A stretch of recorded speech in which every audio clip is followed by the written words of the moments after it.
1964 का ये चक्रवात इतना भयानक क्यों था?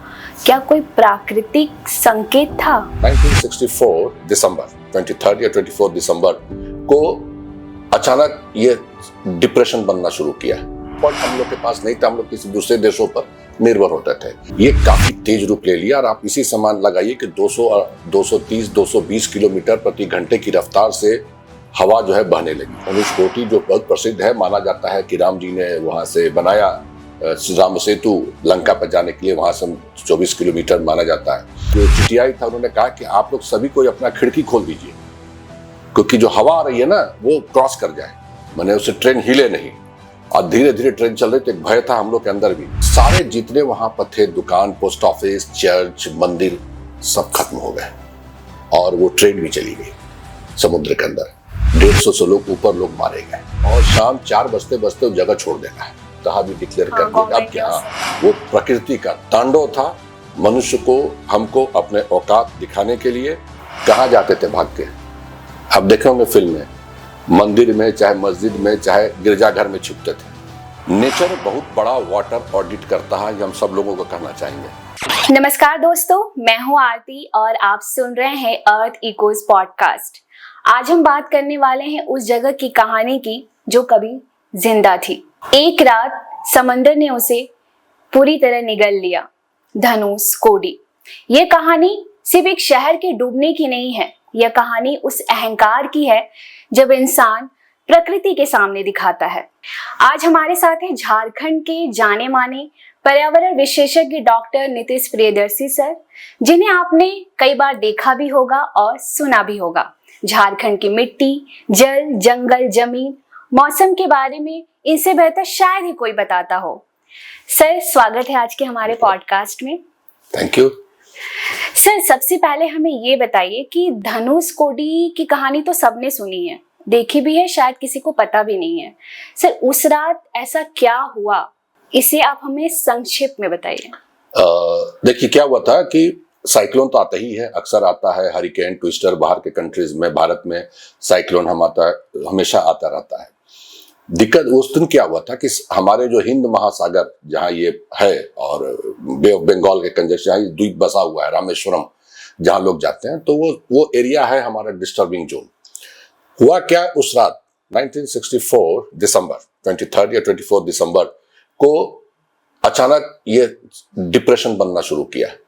और उस वक्त इतना हमारा जो मेट्रोलॉजिकल डिपार्टमेंट का जो इक्विपमेंट्स होता था, सैटेलाइट होता था, वो नहीं था एक्टिव, मैंने उस तरह का वो एक्सपर्ट हम लोग के पास नहीं था, हम लोग किसी दूसरे देशों पर निर्भर होते थे। ये तेजी से बनना शुरू किया और रात होते होते ये काफी तेज रूप ले लिया और आप इसी समान लगाइए कि 230 220 किलोमीटर प्रति घंटे की रफ्तार से हवा जो है बहने लगी तेज के साथ। 7 से 8 मीटर समुद्री लहरें उठने लगी। क्या भयावह स्थिति रही होगी रात को। और वो आके धनुषकोटी जो बहुत प्रसिद्ध है, माना जाता है कि राम जी ने वहां से बनाया राम सेतु लंका पर जाने के लिए, वहां से 24 किलोमीटर माना जाता है। और ये उसी वेग से ये टकराया और उसी समय जो प्रसिद्ध पंबन ब्रिज है जहां से रामेश्वरम हम लोग जाते हैं ट्रेन से, वो ट्रेन भी आ रही थी जिसमें 150 से वो ट्रेन, उस हवा की जो गति थी वो ट्रेन को भी बहा ले गई समुद्र में गिरा के। सर, वो जो ट्रेन आ रही थी उस ट्रेन का नाम क्या था? अब याद नहीं आता क्या उसको, मैंने मेल क्या ट्रेन कहते थे हम लोग, कुछ अब याद नहीं है, लेकिन कुछ नाम था उसका उस ट्रेन का, जिसके हम लोग आते थे जाते थे रामेश्वरम वगैरह। क्योंकि उस ट्रेन से मैं भी एक बार गया था रामेश्वरम। जब हम पुल के ऊपर पहुंचे थे तो जो चिटियाई था उन्होंने कहा कि आप लोग सभी कोई अपना खिड़की खोल दीजिए, क्योंकि जो हवा आ रही है ना वो क्रॉस कर जाए, मैंने उससे ट्रेन हिले नहीं। और धीरे धीरे ट्रेन चल रही, तो एक भय था हम लोग के अंदर भी। ये बात हो रही आज से मैं 1984 की। तो एक भय हम लोग में था, उस वक्त पुल वगैरह नहीं खुलता था, अब तो ब्रिज भी खुल जाता है, अब तो बहुत हाईटेक हो गया है। तो वहां पे वो टकराया और सारे जितने वहां पर थे, दुकान, पोस्ट ऑफिस, चर्च, मंदिर, सब खत्म हो गए और वो ट्रेन भी चली गई समुद्र के अंदर। 150 से लोग ऊपर लोग मारे गए। ये स्थिति देखते हुए, वो स्थिति बहुत भयावह थे। आज भी जो लोग जाते हैं ना वहां धनुषकोटी, जो लोग हमको बताए, मैंने अभी डाला वीडियो उस पर, कि हम लोग भी गए थे और शाम 4 बजते बजते वो जगह छोड़ देना है, वहां नहीं ठहरने देते हैं। क्योंकि कहते हैं कि अगर नहीं लौटिएगा तो रात भर यहीं रह जाइएगा, क्योंकि वो समुद्र जो सड़क है ना उसको अपने भीतर ले लेती है। अब बहुत चीज हाँ, और वहाँ पे मना भी किया जाता है कि आपको समुद्र में नहीं जाना है, पानी नहीं छूना है, नहीं छूना है। और बाद में तो जैसा सुनने में आया कि वो हॉन्टेड भी डिक्लेयर कर दिया गया, बुतहा भी डिक्लेयर कर दिया। अब क्या गवर्नमेंट का अभी क्या स्थिति नहीं पता, लेकिन अभी भी जो लोग गए हैं वहां पर, जो भी कल भी हमको आज लोग फोन करके बताया कि आज भी वहाँ खंडहर है, हम लोगों को उसी को दिखाया गया। और बहुत इरी फीलिंग आ रहा था देख के, बहुत अच्छा नहीं लग रहा था। लोग डरते हैं अभी भी बहुत लोग उस जगह घूमने से। तो वो एक था, वो प्रकृति का तांडव था, मनुष्य को हमको अपने औकात दिखाने के लिए कि हमको जितना छेड़ोगे। वो तो ट्रेलर था, कहानी तो अब शुरू हो चुकी है।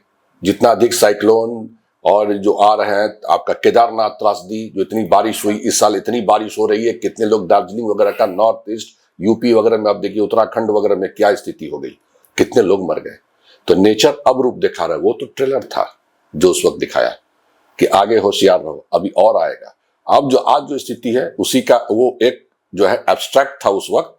अब सोचिए कहानी जो है अब शुरू होती है, नेचर क्यों दिखाना शुरू कर रहा है। आप फिर भी हम लोग नहीं समझ रहे। वो नेचर एक सिल्वर लाइन खींच के रखता है हम लोग से, आप उसको पार कीजिएगा आपको खत्म करेंगे। भारत में जो प्रमुख शहर है जैसे चेन्नई, मुंबई हो गया, गुजरात हो गया, से क्या वो साइक्लोन की वजह से अभी भी खतरे में है? देखिए बिल्कुल खतरे में रहता है, क्योंकि अक्सर आप देखिएगा जैसे बॉम्बे फ्लड्स आया, लगभग वही 2000-2001 के करीबन जो आया, कितने लोग मर गए। बॉम्बे फ्लड्स फिल्म बन गई उस पे। तो एक बॉम्बे फ्लड्स आया था, उसी तरह पूना के पास है माइलिन गांव था। सुबह जब बस जाती है वहां के लोगों को उठाने के लिए, माइलिन गांव गायब था। पूरा पहाड़ का बारिश से भू धसान हो गया था, पूरा गांव का गांव साफ हो गया था माइलिन गांव में, पुणे के पास। तो पूरा एरिया है आपका। कलकत्ता में भी पिछले बार देखिए कितना बाढ़ आया, पूरा कलकत्ता डूबा हुआ था। तो ये जोन, चेन्नई वगैरह सब ये क्षेत्र है। आप केवल कोस्टल एरिया को मत लीजिए, अब आप भीतर एरिया में भी आइए। अब आप धीरे धीरे वो बढ़ रहा है कि पहले कोस्टल एरिया था, बात खत्म हो गई कि भाई समुद्र किनारे हैं तो आएगा ही, पहले वो उसी में आएगा, लेकिन अब धीरे धीरे ये बढ़ रहा है। तो अब आपका केवल हम कोस्टल एरियाज को नहीं ले सकते हैं। बीच में इतनी जबरदस्त बारिश हुई थी केदारनाथ में, उत्तराखंड, कितने लोग मर गए। वो जो प्रलय बाढ़ आया, भागे कितने लोगों को ले गया। इसलिए अब ये कहना मुश्किल है। दार्जिलिंग में हुआ इस बार, सिक्किम वगैरह में भी हुआ। एक बार लद्दाख में बादल फटा, जो कि बड़ा आश्चर्य लगा था लेह लद्दाख में, जिसमें वो 3 इडियट्स वाली फिल्म की जो स्कूल था वो भी डैमेज हुआ था। तो अब कैसे कह सकते हैं केवल हमारा कोस्टल एरियाज है? नेचर तो अपने हिसाब से काम कर रही है, वो हमारे हिसाब से नहीं जा रही है। तो ये आपका अब ये कहना बहुत बेकार होगा कि केवल कोस्टल एरियाज, ये अब कहीं भी हो सकता है। इस तरह का जो आता है लो डिप्रेशन, चाहे आपदा, अब हर जगह खाली उसका इंटेंसिटी का फर्क पड़ेगा, कहीं ज्यादा होगा कहीं कम होगा, लेकिन होगा जरूर। 1964 का ये चक्रवात इतना भयानक क्यों था? क्या कोई प्राकृतिक संकेत था? बिल्कुल। देखिए क्या होता है, प्राकृतिक संकेत इसलिए हम लोग बोलते हैं कि नेचर अपने हिसाब से काम करती है। और हम लोग जिस तरीके से, जब से हमारा इंडस्ट्रियलाइजेशन शुरू हुआ धरती पे, पृथ्वी पे बहुत सारी चीज चेंजेस होने लगे। तो पहले बहुत कम आता था, इतना नहीं आता था। अब क्या हो रहा है कि वो जो इंडिकेशन दिखाया 64 वाला, हम लोग को समझ जाना चाहिए था। हम लोग नहीं समझे इस चीज को कि भाई धरती आगे चल के क्या करेगी। उस वक्त ग्लोबल वार्मिंग न हम लोग जानते थे, न पढ़ते थे, क्या हो रहा है नहीं हो रहा, कुछ भी नहीं जानते थे। लेकिन आपदा, महाविनाश, ये सब वर्ड जो इधर आया है, ये उसका देन है। ये वर्ड पहले से था, लेकिन हम लोग उसको सीरियसली नहीं लेते थे। आया भूकंप, आया उसी समय, हमको याद है 80s में आया था उड़ीसा में जबरदस्त, जिसमें कई हजार लोग मरे थे, इसी तरह का तूफान। तो ये स्थिति बन रही थी। तो अब सवाल उठता है कि जब हम उस स्थिति की बात करते हैं, जिससे आपने कहा, बिल्कुल प्रकृति तो हमेशा एक सिग्नल देती है, एक मिस कॉल देती है, हम लोग नहीं समझ पाते हैं। अब पृथ्वी पर ये आपदा आज की नहीं है, जब से पृथ्वी बनी है ये कमोबेश आती रही है। लेकिन इधर जो है मनुष्य के इंटरफेरेंस से अब ये ज्यादा होने लगा है। इसलिए मनुष्य को अब समझने की जरूरत है कि भाई प्रकृति के साथ कोई छेड़छाड़ नहीं। प्रकृति के बायलॉज जो है ना, जो प्रकृति ने बायलॉज बनाया, पृथ्वी ने जो बायलॉज बनाया है, नियम कानून बनाए हैं, हमको उसको फॉलो करना होगा। क्योंकि पृथ्वी से आप नहीं लड़ सकते हैं, पृथ्वी आपका विनाश करेगी। और जो हम लोग सब कोई कहते हैं आज के समय में, पृथ्वी बचाओ, मैं कहता हूं अपने आप को बचा लो। पृथ्वी तो महाविनाश करेगी और हम छठे महाविनाश में प्रवेश कर चुके हैं। तो सर क्या ये कहना सही है, ये जो त्रासदी थी इसमें मानवीय लापरवाही तो थी, तो सर इसे बचा कैसे जा सके? देखिए, बचने का अब तो बहुत सारे आ गए हैं कि वार्निंग सिस्टम आ गया है, सैटेलाइट हमारे पास आ गया है, हम लोग वार्न करते हैं, बताते हैं कि यार आज सभी हाल में जो आया बंगाल की खाड़ी से हमारा साइक्लोन जबरदस्त आया, आंध्रा से टकराया, उसके बाद आपका उड़ीसा से टकराया। तो वार्निंग देने से क्या हो रहा है कि अब जो है, जो पहले मृत्यु की संख्या बहुत ज्यादा होती थी अब कम हो रही है, लोग समझ रहे हैं। लेकिन आपदा तो है, आपका एग्रीकल्चर बर्बाद कर रहा है, तब भी लोग मरते हैं, पहले ज्यादा मरते थे अब कम मर रहे हैं। तो उसमें बचने का एक ही उपाय है कि अभी जो है, जो हमारा meteorological department government of India का है, वो आपको वार्न करते रहती है, आपको उसी हिसाब से काम करना है।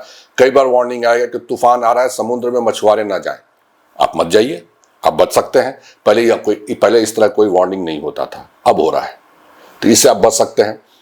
प्राकृतिक आपदा से बचने का एक ही उपाय है कि आप अपने को बचाते रहिए। वो कोई ऐसा कोई सिस्टम नहीं है कि आप छाता लगा कर बैठ गए तो आप बच जाइएगा, वो तो आएगी, आपदा तो आएगी, आपको अपने को अब बचाना है।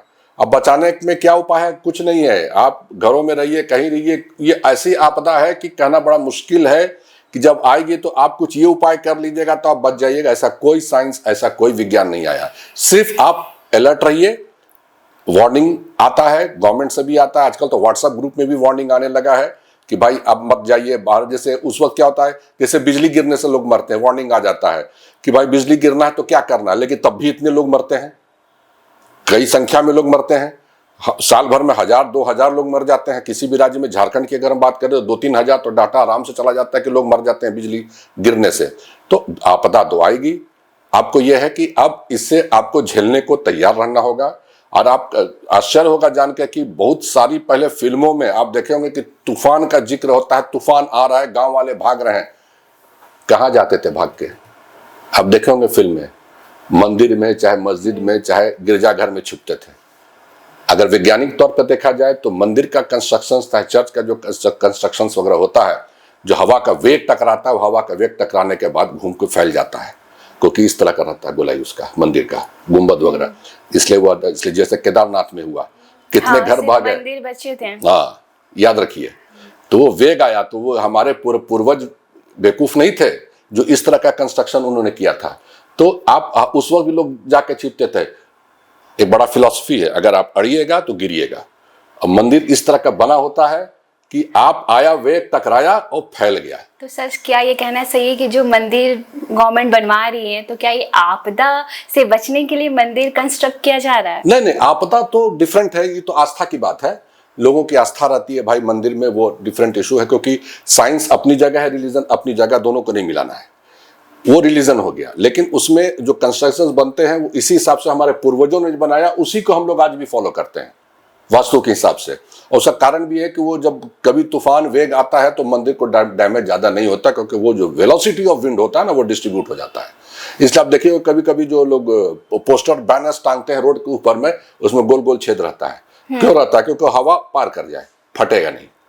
तो वो उसी तरह का आपका उस वक्त भी था कि भाई हम ऐसा बना दें कम से कम कि वो, अब पहले जमाने में फिल्मों में आप देख लीजिए, लोग भाग रहे हैं, छिपे हुए हैं बाहर, अंदर तूफान है, लोग मंदिर के अंदर सिक्योर्ड है। तो कहीं ना कहीं कुछ था। तो आपदा तो आएगी, आप इसको, जब से पृथ्वी बनी आपदा आई, पृथ्वी महाविनाश करती है। और एक आपको थ्योरी बता दें, जो धरती को रूल करता है, जो धरती पर प्रकृति के नियम को नहीं मानता है पृथ्वी उसको हटाती है फिर नए प्रजाति को लाने के लिए। ये आज से नहीं हो रहा है, पृथ्वी 5 महाविनाश कर चुकी है, हम छठे महाविनाश में प्रवेश कर चुके हैं। और जैसे आपने कहा, आपदा से बचने का बस एक ही उपाय है कि तूफान तो आएगा। अब जैसे भूकंप तो आएगा, अब क्या लोग भूकंप विरोधी जो है घर बना रहे हैं कि भूकंप से बचा, जापान वगैरह सब जगह। भूकंप तो आप नहीं रोक सकते ना उसकी भविष्यवाणी कर सकते हैं। तो आएगा, भूकंप तो आना ही है, आपदा भी आएगी, प्रलय भी आएगा, वो भी आ रहा है। अब आपको, हम लोग तो बहुत निरीह प्राणी हैं, हम लोग बेवजह बाहुबली बनते हैं। नेचर के सामने हम लोग सब कमजोर हैं। और नेचर जब उसका जो नेचर का सिग्नल, जब इंडिकेशंस आएगा, आपको तैयार रहना पड़ेगा। सर, झारखंड जंगलों के लिए बहुत फेमस है। मैं भी बहुत सारी जगह घूमी हूँ, जैसे दलमा हिल गई हूँ, फर्स्ट टाइम ही गई थी, बहुत अच्छा लगा था। मेरा सवाल सर ये है कि क्या डेवलपमेंट ज़रूरी है? देखिए, डेवलपमेंट अगर होगा तो विनाश होगा ही। तो आजकल एक नया वर्ड आया है, सस्टेनेबल डेवलपमेंट।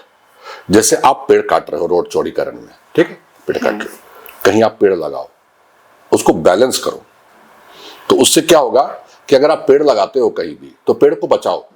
हम लोग क्या करते हैं, जब वृक्षारोपण का दिन आता है, बारिश होती है, हम लोग पेड़ लगाते हैं, सेल्फी लेते हैं, फेसबुक पे डालते हैं, चाहे किसी सोशल वेबसाइट्स पे डाल के खुश हो गए, और पेड़ का क्या हुआ नहीं पता। वो भी एक हत्या है। तो आप जब पेड़ लगा रहे हो तो उसका प्रोटेक्शन करो, पेड़ लगाओ। और डेवलपमेंट होगा, देखिए डेवलपमेंट भी आज के समय जो हम लोग का लाइफ स्टाइल हो गया ना, डेवलपमेंट भी जरूरी है, लेकिन डेवलपमेंट ऐसा हो कि भाई हमारे नेचर बचा रहे। जिसके लिए हम लोग स्टडी भी करवाते हैं बच्चों से, इन्वायरमेंटल इम्पैक्ट असेसमेंट, कि अगर कोई इंडस्ट्री चाहे कोई टाउनशिप बसेगा तो वहां के इन्वायरमेंट पर क्या असर पड़ेगा, उसको सीरियसली लेना होगा।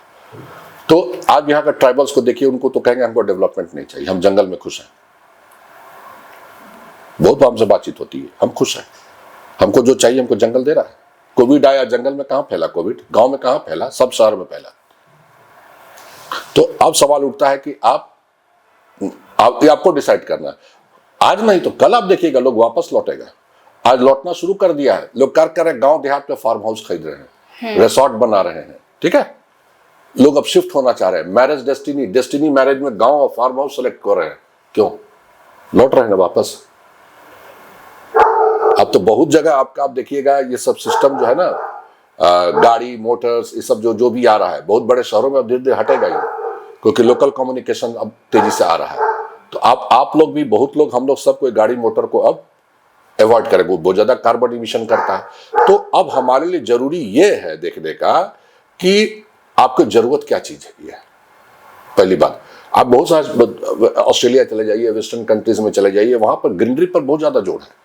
ये ग्रीनरी को साथ रखना है अपने साथ। आज के समय में टेक्नोलॉजी बढ़ रही है, बहुत सारे यंत्र का आविष्कार हो रहा है। बिल्कुल। अगर चक्रवात आता है तो क्या इससे बचा जा सकता है? देखिए बिल्कुल बचा जा सकता है, क्योंकि अब हमको भविष्यवाणी हो जाती है कि चक्रवात आ रहा है, इंटेंसिटी बन रहा है, उसका आई कहां बना हुआ है, लो डिप्रेशन किस जगह पर है, किधर वो जाएगा, वो डिप्रेशन कब वो हमला करेगा धरती पर जो लैंड है, कब वो अटैक करेगा, चाहे कभी वो इंटरफेयर करेगा, ये सब समय अब बताया हुआ रहता है, सब चीज एक्यूरेसी में आ गया है। तो लोग अब तैयार रह सकते हैं, इसलिए कैजुअलिटीज बहुत कम होती है। लोग अब उन्हीं की कैजुअलिटीज होती है जो कि उस वहां भी ओवर स्मार्ट बनते हैं, चाहे चीजों को गंभीरता से नहीं ले पाते हैं, तभी वो मरते हैं। लेकिन जहां तक हमारा सवाल है कि जो इतना फैसिलिटीज अब आ गया वर्ल्ड में, कि अब उस तरह की कैजुअलिटी जो आज से 50 साल 60 साल पहले होती थी अब नहीं होती है। इसलिए कहने को कोई आशा है कि आप बिल्कुल बच सकते हैं, बशर्ते कि जो उसके नियम को आपको फॉलो करना है।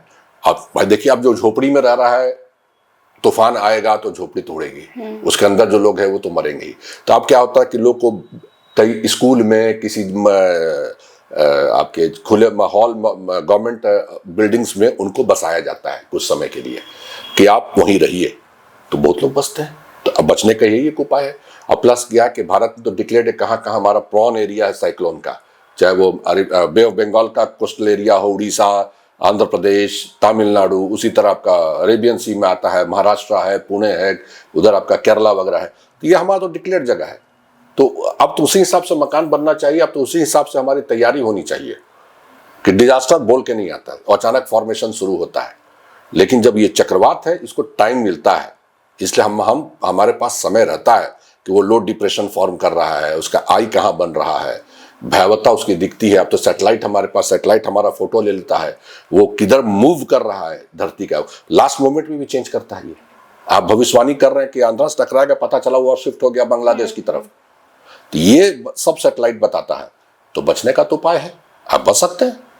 लेकिन आप जैसे गाड़ी चला रहे हैं तेजी से, वहां भी बचने का उपाय रहता है, गाड़ी स्लो कर दो, किनारे चलाओ, आराम से चलाओ, नहीं होगा एक्सीडेंट। अब आप उतना बड़ा प्रलय आपदा आ रही होता है तेजी के साथ, आप जो खासकर जो कोस्टल एरियाज में जो लोग रहते हैं उनके लिए स्पेशल रहता है वार्निंग भी कि आप समुद्र में न जाएं। मछुआरों को कहा रहता है कि आप समुद्र में न जाएं, लोगों को किनारे से हटा लिया जाता है कि वो जब वेग से टकराएगा तो सबसे ज्यादा हार्म किनारे को होता है, और जैसे ही वो धरती से टकराता है लैंड से, उसका वेग धीरे धीरे कम हो जाता है, वो कन्वर्ट हो जाता है। जो वहां पर था वो अब नहीं रहता, थोड़ा वीकनेस आ जाती है, इसलिए थोड़ा कुछ घंटों के बाद वो स्लो हो जाता है, वो शांत हो जाता है। सर आपने ये तो बता दिया कि बच्चा कैसे जा सकता है, ये चीजें कर सकते हैं। मेरा एक सवाल है और मुझे लगता है बेसिक सबका ये सवाल रहता है और लोग जानते भी हैं कि ऐसा करेंगे तो ऐसा हो सकता है, फिर भी हमारे ऑडियंस को ये जानना चाहिए। सवाल ये है कि सर आपदा आता क्यों है, और आपने जो बोला कि डिजास्टर मैनेजमेंट वाली बातें बोली, जैसे कि मैं रांची का बात करती हूँ, ठीक है, रांची में इस साल बहुत बारिश हुआ, पहले इतनी बारिश नहीं हुई। सर ऐसा क्यों हुआ कि इस बार रांची में इतनी बारिश हुई और अभी भी बारिश हो ही रही है? थोड़ा गैप देता है फिर बारिश हो जाती है। देखिए, एक तो सबसे बड़ा फैक्टर हो रहा है, पूरे विश्व में चल रहा है ग्लोबल वार्मिंग, तो धरती अत्यधिक गर्म हो रही है, ये तो सारे थ्योरीज में आ रहे हैं। और रांची में भी आपको एक चीज बता दें कि रांची में पहले भी बहुत बारिश होती थी, बीच में रुक गई। ग्रीष्म की राजधानी हम लोग जब बचपन में देखते थे, जब बारिश होती थी तो लगातार होती थी, 2 दिन 3 दिन। अब तो बारिश होती नहीं जैसे पहले होती थी।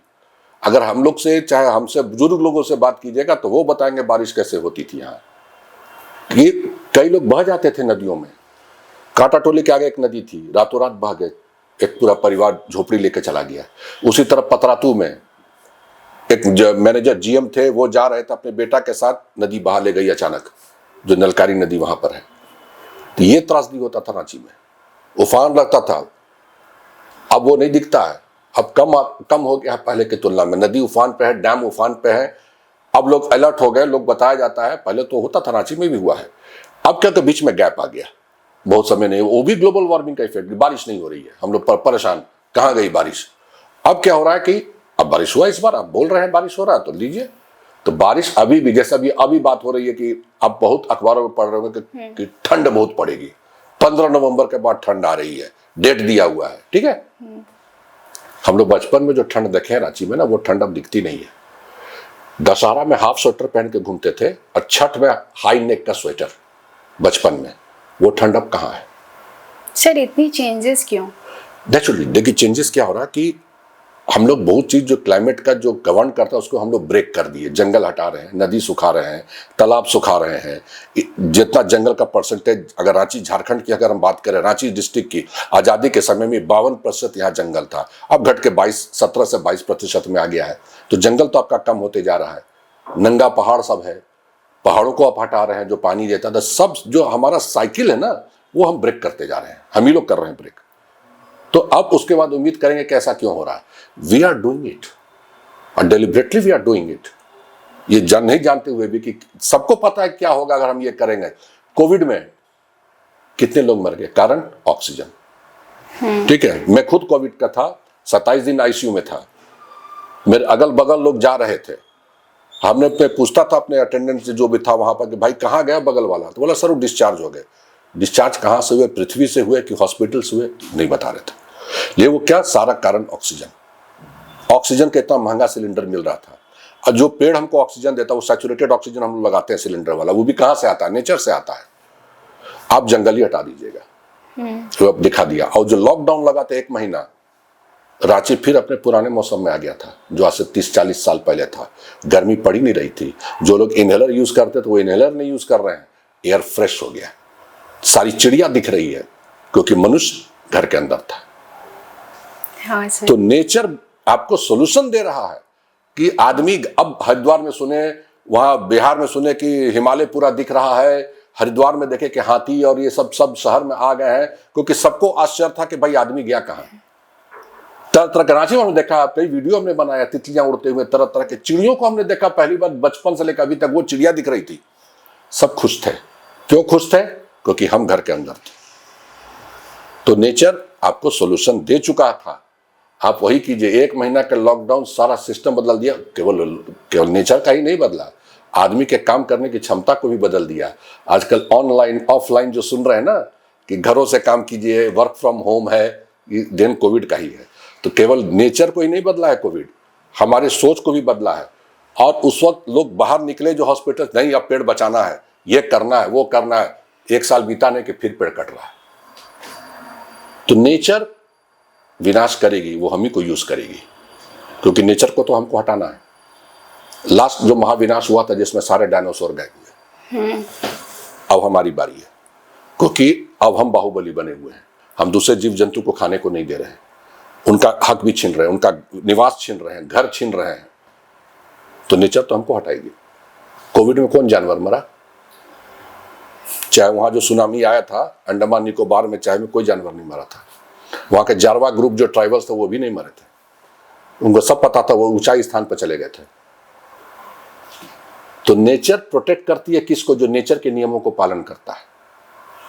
नेचर उसको प्रोटेक्ट करती है जो कमजोर होता है, जो नेचर के अधीन है, नेचर की बातों को मानता है, नेचर उसको बचाएगी।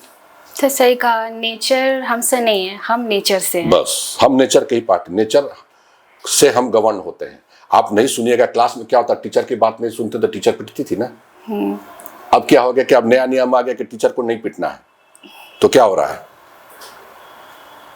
ठीक है, सबका अपना अपना समय होता है, तो नेचर भी पिटाई करती है जब आप उसकी बात नहीं सुनिएगा। नदी को बांधिएगा, नदी पे इंक्रोचमेंट कीजिएगा। जो रांची शहर में इतना वाटर लॉगिंग हो रहा है, क्यों हो रहा है? क्योंकि आप उस बहाव पर आप मकान बना दिए, नाली बंद कर दिए, नदी तो आएगी। आप एक चीज बता देते हैं, नदी की मेमोरी बहुत तेज होती है पानी की, वो जिस रास्ता से जाती है उसको हमेशा याद रहेगा, वो उसी रास्ता पे आएगी। अब वहां देखेगी कि वहां मकान बना हुआ है, तो उसके पास ये जीपीएस नहीं है कि वो डाइवर्सन लेके निकल जाएगी, वहीं जमा हो जाएगी, फिर अपना रास्ता बनाएगी। ये नदी का एक फिलॉसफी है। हम लोग कहते हैं ना, और जिस नदी में 200 साल पहले बाढ़ आया होगा, उस नदी में फिर बाढ़ आएगा। लोग मान लेता है कि 200 साल से बाढ़ नहीं आया है, कंस्ट्रक्शन कर लो, आ जाएगा। हाँ सर, ये मैंने भी देखा है। मेरा होम टाउन जहाँ पे है, उस नदी में बगल में गंगा जी हैं, और वो गंगा जी की वजह से तो शहर बचा रहता है उस चुनार फोर्ट की वजह से। लेकिन गंगा जी का जो पार्ट है उधर बाढ़ तो आता ही है, बीच का पार्ट थोड़ा सेव रहता है। उसके बाद एक नदी है, हर साल बाढ़ आता है। मैं सोचती हूँ कि अच्छे से बन भी गया है, फिर भी क्यों बाढ़ आता है सर? बाढ़ तो आएगी, वो तो आना है उसका, क्योंकि जब बारिश होगी तो नदी तो ऐसा जगह है जो हमारे जो सरप्लस वाटर है तो उसको बहा के ले जाती है। नदी ना बहाएगी, नदी नहीं रहेगी तो क्या होगा? इतना बढ़िया प्रकृति बना के दिया है सिस्टम। बारिश होगी, पानी जितना जमीन के नीचे जाना है जाएगा, जो सरप्लस पानी जो बचेगा वो नदियों से होते हुए वापस समुद्र में। नेचर बहुत बड़ा वाटर ऑडिट करता है, ये हम सब लोगों को कहना चाहेंगे। वाटर ऑडिट करता, हम लोग ऑडिट कराते हैं ना, पैसा पहले पेरेंट्स क्या होते थे, आपको 150 रुपया देते थे, 10 रुपया तो उसका हिसाब रखते थे। नेचर भी हिसाब रखता है कि आपको इतना पानी दिया, आपने पानी का किया क्या। नेचर तो आपको पूरा पानी दे रहा है। हम पानी को ऑडिट नहीं करते हैं, नेचर करता है ऑडिट। आप नेचर को आप नहीं ध्यान दीजिएगा, हम नेचर को डेड मान लेते हैं। वो नहीं सुनता समझता है, वो सब सुनता समझता है, वो सब देख रहा है। नेचर वो ऑडिट करता है। हम लोग बार बार कहते हैं ना वाटर ऑडिट, ये ऑडिट, सब बेकार बात है। नेचर जो ऑडिट करता है वो देखता है, वो आपको पानी दिया, इतना पानी आपको जरूरत है, बाकी पानी नदी के माध्यम से वापस समुद्र में, फिर वो आएगा जल चक्र बन के, इवापोरेशन, वाष्पीकरण होके, फिर वो पानी आपको आएगा। गर्मी में उतना ही पानी नहीं मिल रहा, हम लोग कहते हैं कि वो इसलिए कि पूरी मिट्टी सूख जाती है। जैसे घर में पानी भरने के पहले हम लोग बर्तन धोते हैं ना, सुखाते तब ना पानी भरते हैं, तो पृथ्वी भी तो वही कर रही है। तो सब सुखाएगी तब ना, जब बारिश देगी तो आपको फ्रेश वाटर मिलेगा पीने के लिए। तो अब सवाल क्या उठता है, हम उस चीज को नहीं समझ रहे हैं, फिर नेचर की फिलॉसफी को नहीं समझ रहे हैं। बहुत ज्यादा बारिश हो रही है, पहले क्या होता था कि बारिश होती तो हम लोग खेलते थे, हाँ ठीक है, बचपन में। अब क्या होती है, बारिश होता नहीं, खिड़की बंद करो, दरवाजा बंद करो, बाहर मत जाओ। तो आपके घर कोई अतिथि आया है और आप उसके मुंह पर दरवाजा बंद कर रहे हैं, आप अपने बच्चों को कह रहे हैं कि मत खेलो, जाके बीमार पड़ जाओगे, अब फिर उम्मीद कर रहे हैं बारिश टाइम पर आएगी। अगर ऐसे आप सोचो कि कोई आप किसी घर जो आपके मुंह पर दरवाजा कोई बंद कर दे, तो दोबारा उस घर में जाओगे? नहीं सर। तो नेचर को भी हमको मानना, सोचना पड़ेगा कि नेचर भी सोचता समझता है, वो उसके साथ भी सेंटिमेंट्स है, वो भी चीजों को समझता है। अगर आप, हमारे पूर्वज तो पूजा करते थे, इंद्र भगवान की हो चाहे किसी भी हो, बारिश के लिए पूजा होती थी, पहाड़ों की पूजा होती थी, पेड़ों की पूजा क्यों करते थे? सर आज भी झारखंड के जो भी ट्राइबल है वो प्रकृति का ही पूजा करते हैं। हम लोग भी करते हैं, छठ देख लीजिए आप, हाँ। पूरा है, बट सावित्री का हो गया पूजा, जितना आप देखिएगा सब नेचर से रिलेटेड है। तो क्यों करते हैं? क्योंकि मालूम है कि नेचर स्वस्थ रहेगा तो हम स्वस्थ रहेंगे। नेचर अस्वस्थ हुआ तो हम गए। हाँ, अस्वस्थ की बात ही नहीं है, वो लोग चले जाएंगे। क्या तब के समय में कोस्टल मैनेजमेंट और डिजास्टर मैनेजमेंट की कोई ऐसी व्यवस्था थी, कोई प्रिपेयर्डनेस थी, बचा जा सकता था? देखिए, अगर प्रिपेयर्डनेस होता, इस तरह की कोई तैयारी होती तो इतनी आपदा आती, इतना लोग मरते, शहर बर्बाद होता, इतना बड़ा वो ये था आपका समुद्री व्यापार का बहुत बड़ा जगह था, वो खत्म नहीं होता। तो वो आपदा वो जो प्रिपेयर्डनेस था वो उस वक्त इतना नहीं था जो आज है, बहुत कम था। वो आने के बाद लोग तैयारी करते हैं। अब सुनामी आया दिसंबर में, ठीक है, पूरा आपका जबरदस्त सुनामी आया, हमारे तमिलनाडु, चेन्नई, आपका अंडमान निकोबार, कितने लोग मारे गए। आया तो था सुनामी, हमारे पास सब कुछ था, लेकिन तब भी इतने लोग मारे गए, कई लाख लोग मरे पूरे उस क्षेत्र में, इंडियन ओशन और इस सब में। तो अब सवाल उठता है कि जब इतने लोग मरे तो प्रिपेयर्डनेस कहाँ रह गया? नेचर बहुत शक्तिशाली है, वो आप कितना भी प्रिपेयर कर लो, वो जब अपने पर आएगी तो हमको तबाह करेगी। तो वो सुनामी जो हमारा आया 2004 के करीबन आया था, वो कितना खत्म कर दिया। उसी तरीके का ये जो आपका 64 में जो आया, ये बीच बीच इंटरवल में आता है। ऐसा लगता है कि पृथ्वी कुछ बैलेंस करना चाह रही है, कुछ इंडिकेशंस देना चाह रही है, क्योंकि हर वक्त जब आता है तो बहुत लोग मारे जाते हैं। अगर आप सही में कैलकुलेशन करके देखिए, अभी जैसे लगातार भूकंप आ रहा है, बहुत सारे देशों में भूकंप आ रहा है, माइल्ड ट्रेमर्स आ रहे हैं, भारत में भी सुनने में आ रहा है कि 3.4, 4.5 रिक्टर स्केल पर भूकंप आ रहा है। हम लोग कितने तैयार हैं, ये एक बहुत बड़ा प्रश्न है। मैं आप लोगों से कहना चाहूंगा, संदेश देना चाहूंगा पर्यावरण को लेकर। कोविड में अभी आपने देख लिया, बहुत लोग मरे ऑक्सीजन की कमी से। प्रकृति बार बार हमको वार्न नहीं करेगी। पृथ्वी को हम लोग कहते हैं बार बार, पृथ्वी बचाओ, मैं बार बार कहता हूं अपने आप को बचाओ। पृथ्वी 4.5 बिलियन ईयर से यही है, वो 5 महाविनाश कर चुकी है और हम 6ठे महाविनाश में प्रवेश कर चुके हैं। सबसे बड़ा महाविनाश हुआ था पर्मियन काल, जो हम लोग का जियोलॉजिकल टाइम स्केल में है, जब हमारा कोयला बन रहा था। उस वक्त 98% जीव गायब हो गए, ज्यादातर समुद्रीय जीव थे, उसके बाद धरती के जीव थे। उसके बाद हमारा एंड होता है क्रिटेशियस जुरेसिक के, जब डायनासोर रूल करते थे, पृथ्वी ने विनाश किया, सारे डायनासोर गायब हो गए। अब हमारी बारी है, चॉइस आपका है कि भाई आप, क्योंकि यही एक पृथ्वी है और कहीं पृथ्वी आपके अगल बगल नहीं कि हाँ आप जहां माइग्रेट कर जाइए। तो अगर आपको इस पृथ्वी में रहना है तो पृथ्वी के नियमों को फॉलो करना होगा, जो उसका बायलॉज है उसको फॉलो कीजिए। पृथ्वी को, प्रकृति को बचाइए, और सबसे बड़ी चीज जंगलों को बचाइए, पहाड़ों को बचाइए, नदियों को बचाइए, क्योंकि ये रहेगा तभी हम रहेंगे, प्रकृति स्वस्थ रहेगी तभी हम स्वस्थ रहेंगे। Choice is yours. धन्यवाद सर, आपने इतनी गहराई से धनुषकोडी की कहानी बताया। आपने एक शहर की डूबने की कहानी को इतिहास ही नहीं, चेतावनी भी बताया। प्रकृति हमारी दुश्मन नहीं है, जब तक हम उसे दुश्मन ना बना ले। दोस्तों, हम आपसे बस इतना ही कहना चाहेंगे कि अगर आप प्रकृति से प्यार करेंगे तो प्रकृति भी आपसे उतना ही प्यार करेगी। आज रांची में जब बारिश होती है, रांची में जब ठंडी हवा चलती है और जब पेड़ों की पत्तियां सरसराती हैं, तो लगता है वो कहती है कि मैं तुम्हारा घर हूं, बस मुझे संभाल लो। क्या आप भी उतने जिम्मेदार हैं जितनी प्रकृति उदार है? तो इसे एक बार जरूर सोचिएगा, और अगर आपको हमारा आज का पॉडकास्ट अच्छा लगा हो तो शेयर करें और एक बार जरूर सोचें।